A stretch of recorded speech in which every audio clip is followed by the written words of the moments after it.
Moving ahead, the Madras High Court has set aside discharge of Tamil Nadu Agriculture Minister M.R.K. Paneerselvam in two separate disproportionate asset cases, reviving serious corruption allegations against him. Justice P. Velumurugan passed this ruling, setting aside a 2016 order of the special judge in Cuddalore, which had cleared Paneerselvam of charges filed by Directorate of Vigilance and Anti-Corruption. The first case here pertains to the period between the years 2006 and 2011, when Paneerselvam was the Minister for Health and Family Welfare.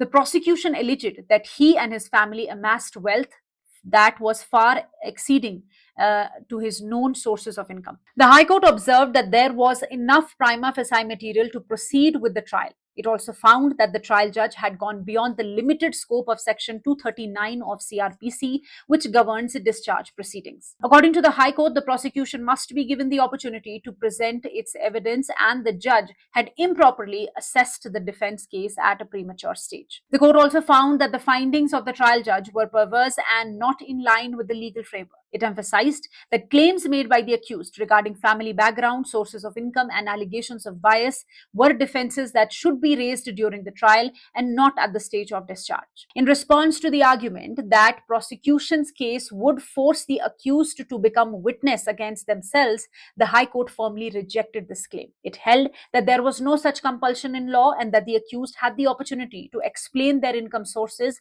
when notices were served. And the second case concerns Paneerselvam's earlier tenure as Minister for Backward Classes and Welfare from 1996 to 2001, with similar allegations of unaccounted wealth. In both matters, the High Court has directed the Special Court to frame charges and proceed with the trial, instructing it to complete the proceedings within 6 months. In a sense, the High Court has restored both corruption cases and underscored the need for a full-fledged trial, stating clearly that the prosecution deserves a chance to prove its case.